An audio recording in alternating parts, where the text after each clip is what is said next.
Hello, today I would like to talk about poverty and about why some people choose to be poor. I would like to start with this quote by Dave Ramsey that goes like this. Poor people stay poor because they are afraid other poor people will judge them for trying to get rich. I think this is very appropriate because we are victims of our environment and we are deeply influenced by the people around us.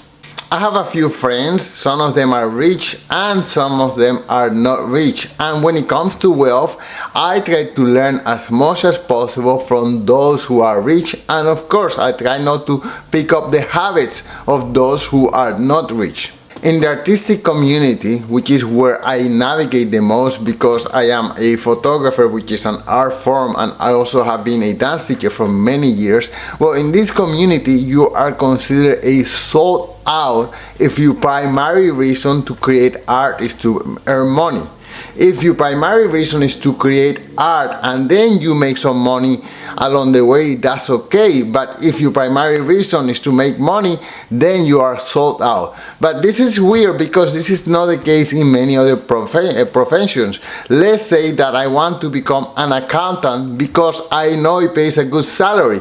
Well, no one will call me a sold out for becoming an accountant or a nurse or an engineer. You know, I'm getting there because I'm sure that I'm going to get a good salary, and then because I'm getting a good salary, I'm going to do a good job.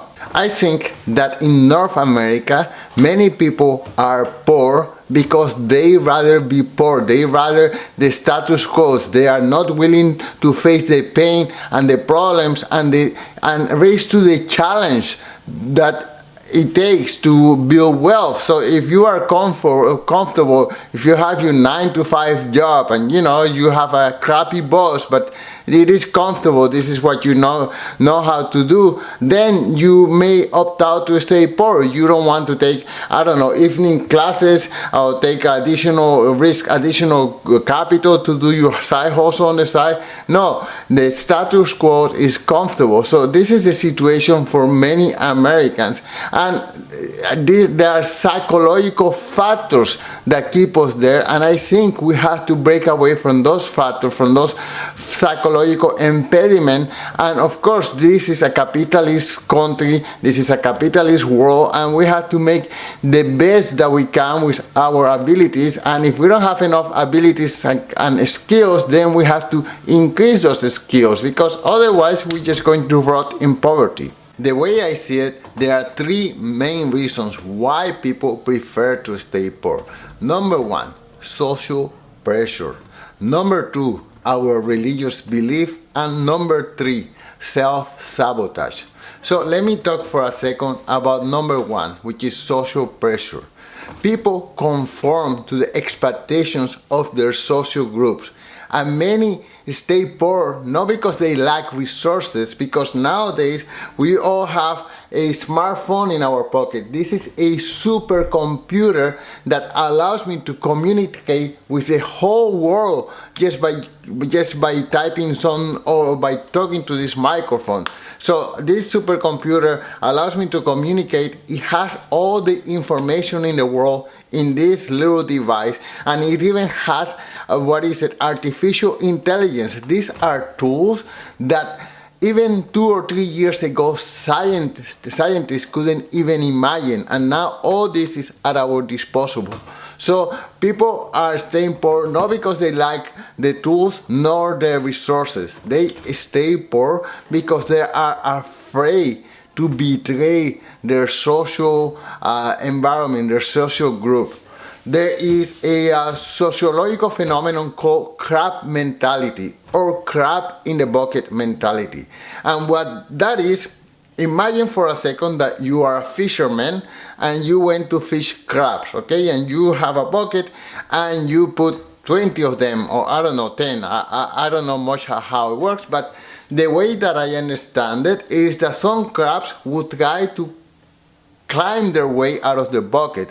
But what happened is that the other crabs pull this crab that is trying to get out, pull it down. And I think this is something that happens so often in our society. Let's say, I don't know, I'm with a group of friends and we are hanging out, drinking beer, smoking pot, and let's say that I decide to change my life. So I decide to enroll in evening classes. I decide to open a business. I decide to study or work extra hard or even work overtime. Well, what are my friends going to do? They see this and they want to keep me down. So they're gonna say, come on man, let's go and smoke a joint. Come on man, let's go and watch some Netflix. Come on dude, let's go and have a beer. So these people are afraid that you will succeed because that will make them look bad. If everyone stays in poverty, if everyone is having a hard time, it is easy to accept, it is easier to digest. So many times your environment don't want you to succeed and you want to comply with your environment, with your friends. You want to stay in the hood and then you just don't take those opportunities that are available to you. Number 2, our religious belief. There are many religions that discourage the accumulation of wealth. For example, in Christianity or Catholicism, I was born in a Catholic family, and if you read the Bible in Timothy 6:10, you will find this phrase that goes like this: "For the love of money is a root of all kind of evil." And there is a shorthand for this that people repeat constantly, that it goes like this: money is the root of all evil. Well, Timothy 10, that's not exactly what it says, but this is how people interpret it, and they said, oh, if you are interested in money, that's the root of all evils. And then there is Matthew 2:24 that says, you cannot serve both God and money. So this Matthew 6:24 is forcing you to make a choice between God and money. And of course, if you choose money, you are saying no to God. So it's almost like forcing you to choose. And if you choose God, then you are saying no to money. So yeah. Now, of course, Christianity is not the only religion that discourages making money. There is also Islam that teaches that richness does not lie in the abundance of worldly goods, but richness is the richness of the soul. So richness is our soul that can be rich. It's not the worldly good that we possess or that we can accumulate or that we can work for.